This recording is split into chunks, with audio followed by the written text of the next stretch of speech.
What's up, everybody? Welcome back to CTRM. It is Trade with me, and I'm sorry I've been gone, but I was very sick the past week.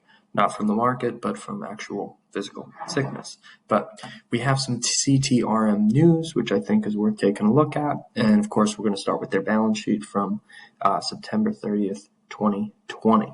So we see they have $20 million minus $10 million, giving us $10 million in growth, but this doesn't account for a bunch of other things, which I think we should talk about. We're not accounting for over 5 different ships, and we're not accounting for the COVID effects. So, taking a look at this company, we have how's the stock performed? It seems like we are back into an upswing.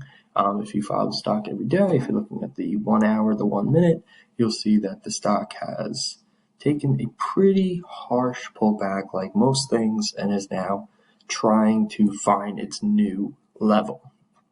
Earning potentials, we have their vessels right here. We have the Magic P, the Magic Sun, the Magic Moon, the Magic Rainbow, the Magic Horizon, the Magic Nova, and they are 3 times quarterly earnings in less than a year.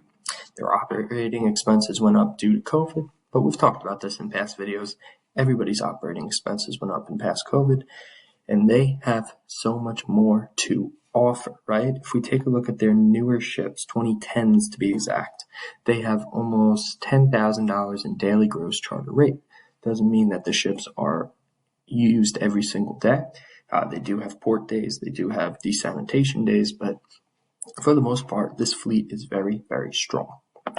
If we keep looking, we go into TCE. TCE, talked about it in previous videos, is the rate is a standard shipping industry's performance measure using primarily to compare period-to-period changes in a company's performance. So Castor has been able to achieve a TCE before any acquisitions of 8,000. Now, that is not super strong. It's actually less than their 2019 TCE, but we're not accounting for the pandemic, and we're not accounting for shipping rates, and we're not accounting for almost doubling their fleet. This TCE does not include 2 new ships already purchased and in operation, the 2 new tankers that are on their way, and the new ship acquisition that we'll talk about today. TCE versus Ship Energy. The ship has a TCE of 14,000 in 2019, and they had 11 ships. We now have 13, and CTRM should follow with the addition of more ships. If we look at competitors, we've looked at Starbulk. If you want to see analysis on Starbulk, it is in previous videos, but their fleet is 116. Their TCE in 2017 was 10,000, and their stock is now at $14. I'm not saying CTRM is going to $14. I think it'd be awesome, but very, very unlikely. But you will see that with TCE, with positive growth, you will see a positive price increase. So, is there any news? So, Castor announces delivery of the Magic, which was a couple days ago, March 3rd to be exact, which means that the ship is now in their possession and it's operating and making them money. They have $2.8 million in revenue expected, and they also announced another vessel acquisition.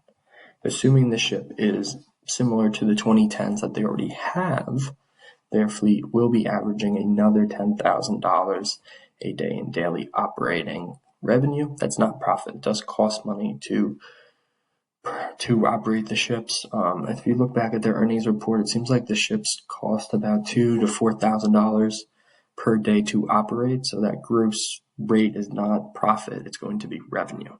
But still, we're growing. 2 dry bulk carriers, 2 oil tankers or any other tankers, and it's rumored that Petros does not like the 13 number, and there will be another ship, the sister ship of the vessel they just acquired, that will be acquired sometime next week. So thank you for watching. If you think CTRM is going to keep on rolling, let me know. If you think it is dead, let me know. Either way, thank you for watching. Please subscribe. And I'm sorry for the ghosting you.